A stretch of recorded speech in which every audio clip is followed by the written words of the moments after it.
tá virando uma zona isso aqui. Obrigado, São Paulo. Desculpa, cara, desculpa. Trazer você aqui é sempre especial e ter que ficar do lado desse cidadão aqui, que não gosta de São Paulo, não sei porque tá aqui. Vambora. Fala assim, vai. Não, eu só acho que assim... questões contratuais. Se você pegar os bons trabalhos do Diniz, ou os trabalhos do Diniz, em 2019 ele teve altos e baixos no Fluminense, só que assim, o baixo dele no Fluminense foi largar o Fluminense na zona de rebaixamento. Não dá pra aceitar. Aí logo depois, o baixo dele no Atlético Paranaense é largar um time que depois... Antes, né? Não, o Atlético Paranaense é... Não, acho que é Atlético Paranaense e Fluminense. Não, é depois.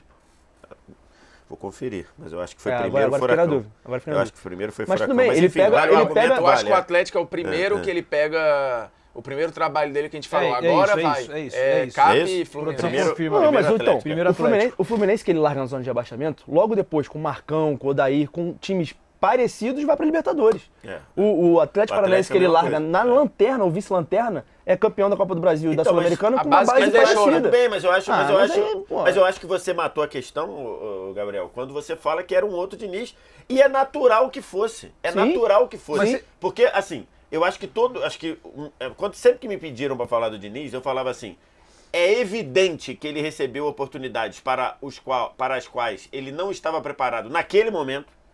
Naquele momento, ele não tinha trabalho para assumir o Atlético Paranaense, naquela situação, nem o Fluminense, nem o São Paulo. E a avaliação sempre foi melhor.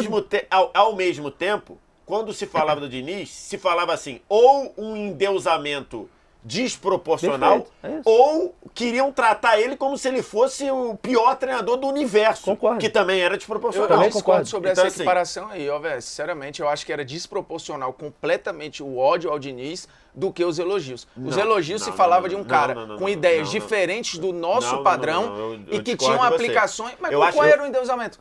Porra, tinha muita gente que tratava ele como se o trabalho dele àquela altura... Hoje eu acho que o trabalho dele... As pessoas falavam de um trabalho como se fosse o novo esteio do... Só você pegar. Eu só acho que era o novo norte dos treinadores brasileiros. Eu acho Mas aí eu acho que isso não é endeusar, não. Em campo, o novo norte, e falar de ideias e de modernidade de ideias, o que isso tem de endeusamento? Eu acho que ele é o símbolo de uma renovação das ideias que o nosso futebol precisa ter, que ele foi talvez o primeiro a conseguir alguma coisa. Hoje você tem Barbieri, outra galera. E depois que os europeus chegaram aqui, isso ficou menos diferente. Você citou um que já foi. O Barbieri mostrou muito mais consistência do que o Diniz. Mas Diniz não quem era mais elogiado? Só para colocar, hoje mudou. De experiência. A questão de repente a gente falava muito, ele arrisca demais, ele tem algumas convicções e tal. Acho que ele continua. Por exemplo, ontem ele colocou lá o André e tal. Se dá errado, a gente tá aqui falando, o Diniz de novo, com a teimosia dele. É óbvio que a gente já tá falando. Eu acho que ele pegou jogadores melhores. Eu acho que ele foi pegando jogadores melhores. Ele foi de fato, perdendo menos jogos. As defesas foram melhorando, mas eu acho que ele foi tendo peças, e talvez no Fluminense ele tem o conjunto... Não, vou chegar lá. Eu acho que no Fluminense ele tem talvez o conjunto de jogadores que melhor encaixa com o que ele pensa para executar. Ele talvez tenha tido elenco melhor, pode até ter sido. Pode ser que no São Paulo ele tenha tido material humano melhor. Nem tenho certeza. Não, nem melhor que o Fluminense, mas bom o suficiente para não ter os baixos que ele teve. O Atlético Paranaense, por exemplo, ele não pode largar o Atlético Paranaense na vice-lanterna. Por isso eu pergunto, Vesse, o que fez com que ele mudasse e chegasse, de repente, hoje é um patamar para a produção jogar a pergunta de... Eu só acho que precisa de mais tempo para cravar que o Diniz mudou de patamar. Eu acho que o trabalho dele no Fluminense ainda é curto, e eu acho que essa temporada dele precisa ser sem altos e baixos todos os técnicos vão ter. Mas acho que os baixos dele, ele não pode largar o Fluminense abaixo do décimo. Qual foi o baixo da temporada passada que o Fluminense teve? Mas a temporada passada não teve dele, baixo nenhum. mas foram de 6 meses. Qual foi o baixo do São Paulo? 6 meses. Mas o que te coloca essa preocupação Fora no sentido a que você acha que ele eu acho que o Diniz nunca pegou um trabalho de início, meio e fim sem altos e baixos. O do Fluminense, pra mim, do ano passado, é um trabalho curto. É um trabalho muito curto. É um trabalho de 6 meses. É um trabalho de 6 meses. Mas o que eu acho assim... Fez tudo que o time estava prefendo. Não, o trabalho é ótimo. Eu acho que até que o trabalho dele é inquestionável. Inquestionável, eu concordo. E aí você tá chegando a uma soma de experiência. Só você pegar, quando você apresenta esse programa, quanto tempo?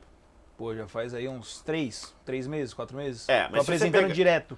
Mas se você pegar a primeira vez que você apresentou esse programa... é outro papo. Você botar ali pra ver, talvez você fique constrangido. Com certeza. Hoje você lida muito melhor com a gente, leva a gente... Então, assim, é uma soma de experiências. Sim.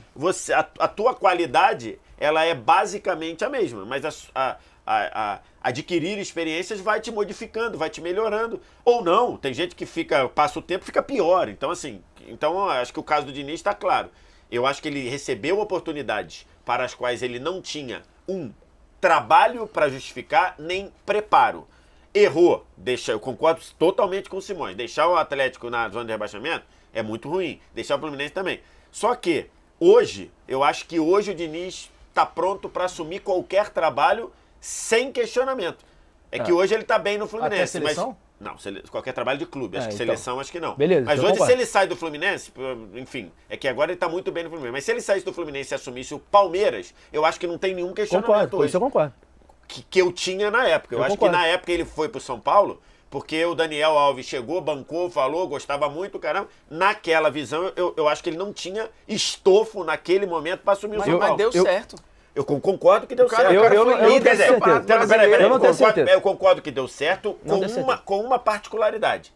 Se não estivesse no meio da pandemia, se o jogo contra o Mirassol tivesse torcida, o Diniz seria demitido naquele dia. Claro. Então não teria tempo para dar certo. Mas aí tudo bem, são circunstâncias. Eu sei que são circunstâncias. Eu acho que ele ter colocado aí virou um pouco refém daquilo. Aquele São Paulo não era time para liderar o Brasileiro 15 rodadas. Beleza. Só foi por causa dele.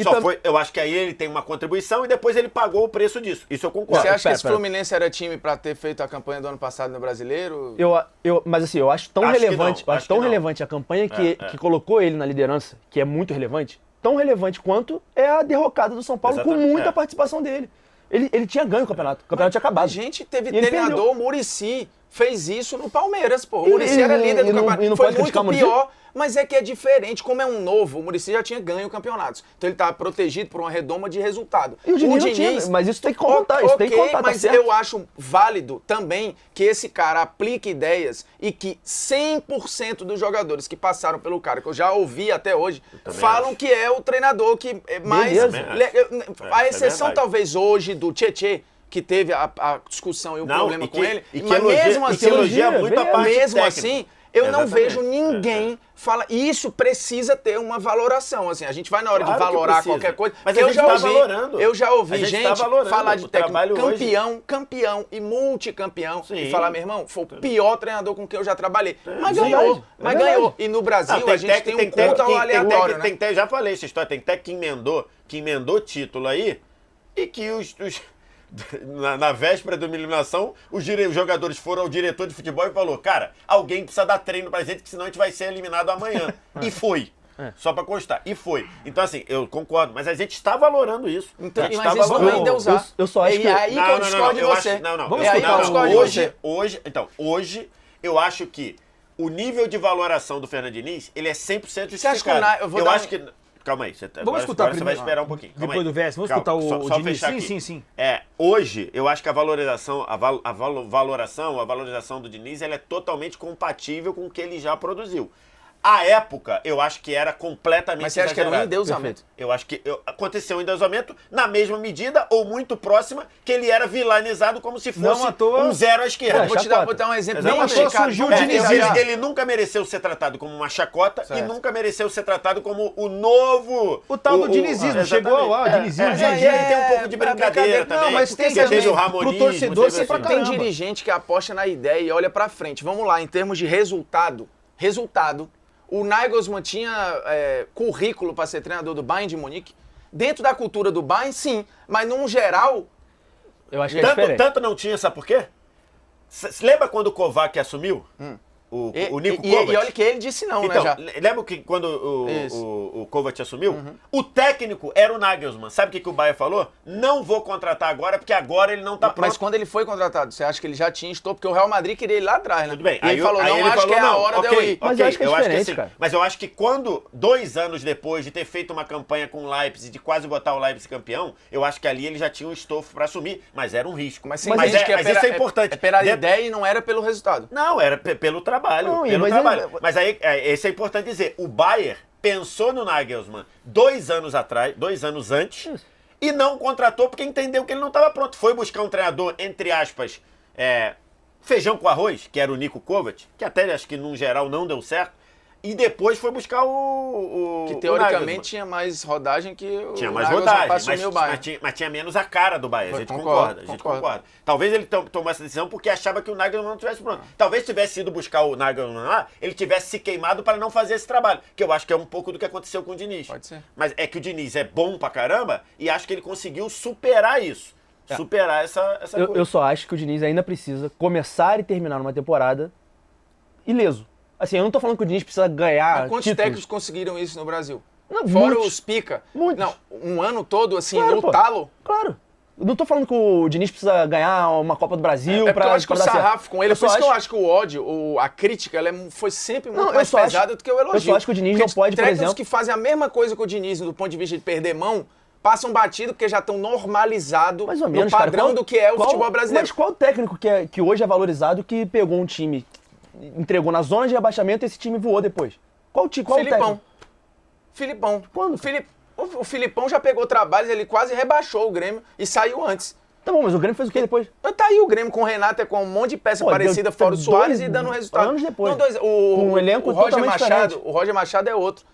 Mas o Roger Machado eu acho que é outro que é super valorizado até dizer chega. Então os jogadores são até todos doidos. Porque... Não, mas desculpa, o jogador pode gostar de treinar com ele, mas o cara não entrega em campo, pô. Vamos escutar então o Fernando Diniz falando a respeito do seu trabalho. Vamos botar aí.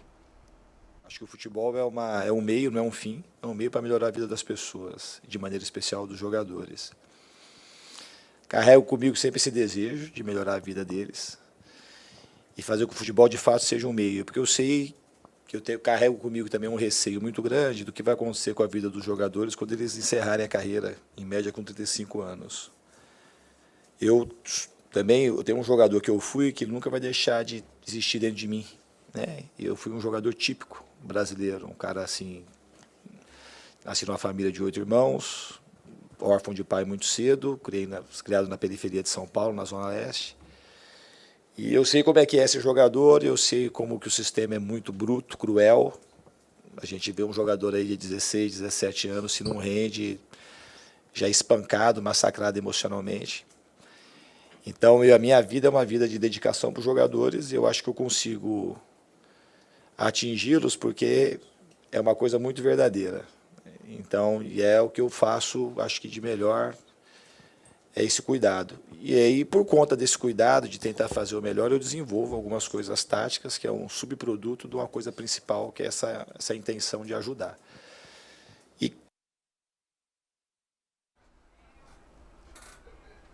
Tá, então, baita frase. né? A palavra do Fernando Diniz, acho que aquilo que a gente vinha falando, né? Acho que é uma das grandes... Acho que é o diferencial, né, que ele tem dessa relação com os jogadores. Formado em psicologia. Ele tem toda essa questão aí de... Cada vez mais a gente vê no futebol brasileiro os técnicos falando, pô, não é só treinador, tem que ser, de repente, um pai ali, para um cara que teve uma vida complicada, um psicólogo, enfim. E aí, em cima disso... Cara, quando ele fala que a tática é um subproduto do que ele considera principal, que é ser pelos jogadores, então, pô, isso é muito... é impossível os caras não se sentirem acolhidos, cara. E o jogador quer isso, né? Cara. Não tô tentando falar uma frase de impacto, né? Mas eu sempre escutei, corpo e mente formam um só. Então, assim, cara, se não tiver legal de cabeça, se não tiver resolvido com as suas coisas, seu desempenho vai ser diferente. Eu acho daquilo... que o Abel é muito assim também. Então, deve ter essa... Tá em alto falar do coach, né? Não que esses técnicos sejam coach, né? Mas eles também têm essa pegada, né? Do psicológico, né? Do motivacional. E aí, em cima disso, nesse contexto todo, eu jogo para vocês a pergunta, né? Diniz faz o melhor trabalho de um treinador brasileiro. Aí a gente descarta o Abel Ferreira, português, que tá no Brasil, mas Voivoda de um brasileiro. Voivoda também. E aí? Quero ouvir de vocês. Eu acho que não tenho nem dúvida. Não tem nem dúvida. Que sim? Acho que sim. Não sei qual é o concorrente. Eu acho que o trabalho do Rogério Ceni é tão bom quanto. Não acho não. Rogério? Eu acho que tem muito menos forma do que o Fluminense do Diniz. Eu acho que até a chegada do Fluminense, o Rogério na carreira entregou mais do que o Diniz. Acho que o trabalho atual do Rogério é pior que o do Diniz no Fluminense. A gente já está num momento também de muitos técnicos novos, né? E de trabalhos novos. Já foi o Barbieri no Red Bull. Inclusive na carreira do Rogério, o Renato Gaúcho, inclusive na carreira do Rogério, os times dele apresentaram problemas parecidos com o que o Diniz, assim. por muitas vezes o time do Rogério domina o jogo, tem mais chance com o adversário e perde o jogo. Muitas vezes, com uma defesa meio frágil, assim. As chances que o time do Rogério costuma dar para o adversário são aquela 3 contra 2, dentro da área, gol, assim, tu perde 1-0. O Diniz perdeu muito o jogo assim. Eu acho que o Rogério vai ser bom técnico. Eu não acho que ele é um bom técnico. Eu acho que ele não é um técnico confiável. Mas tem um ponto que eu acho que é importante, assim, o Diniz tem uma parada, e o Rogério talvez tenha, de controle de jogo, e você tem a posse, você se defende, esse São Paulo tem tomado poucos sustos, o time do Diniz acho que toma um pouco mais, mas... Aceita correr mais tem duas coincidências aí que eu não acho que são coincidências e que o Rogério no Flamengo teve gente para matar jogos, e quando ele teve o Gabriel no melhor momento, foi campeão brasileiro naquela reta final que é alucinante. E no São Paulo ele tem uma virada quando recebe de volta o Calleri. Eu acho que isso é fundamental para esses caras ter gente que não perde chance. Para matar o que eles criam. O Diniz tem o Cano e outros em grande fase, mas principalmente com o Cano. Eu acho que ter esses caras para converter as chances... O time do Diniz antes, o outro Fluminense dele, que acho que ele é demitido depois de um jogo contra o Avaí, se eu não me engano, que o time dá 30 finalizações e perde 1-0. Não consegue matar nenhuma finalização. Perde 1-0 com 10 chances claras de E não consegue converter. E é uma finalização cara a cara. Né? Ele não consegue converter. Esses caras precisam de conversão. Por isso que ter talento para eles é muito fundamental. É bonito de ver jogar o Fluminense, mas precisa matar jogo.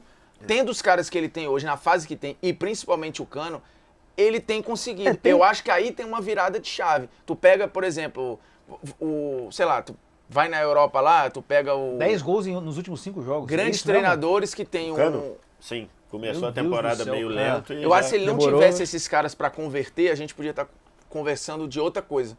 Porque é por isso que eu acho que mudou muito pouco. Eu acho que ele amadureceu em algumas coisas, mas o principal é peça de encaixe com o que ele acredita. Eu acho que tem um pouco de técnico que é pra time bom e tem técnico que é meio que pra time ruim, né? Tipo isso. Técnico... O Diniz, por exemplo, um time ruim, e eu acho que, por exemplo, o Fluminense de 2019 não era ruim e o Atlético Paranaense não era ruim.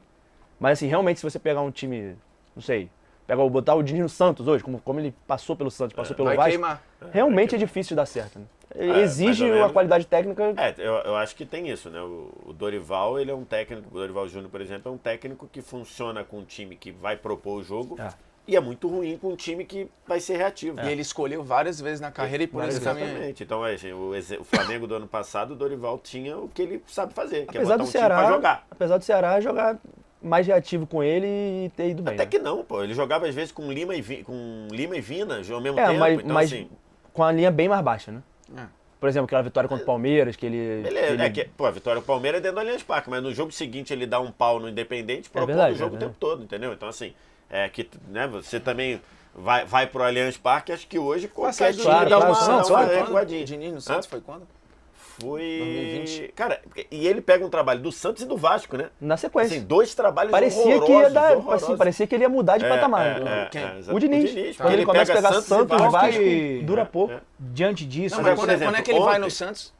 2020? É antes do Vasco. É porque eu tava pensando antes disso, por exemplo, você pega um treinador pra time bom e pra time ruim com talento. Vale lembrar... A Libertadores do Cuca, né? Se o Diniz pega... Aí é 21. Se o Diniz pega o semestre de 21, porque o primeiro é com o Gesualdo, né? Isso. O primeiro começa com o Gesualdo, que é terrível. Se o Diniz pega o Santos do Jair Ventura, tinha dado certo. O cara teve um ataque...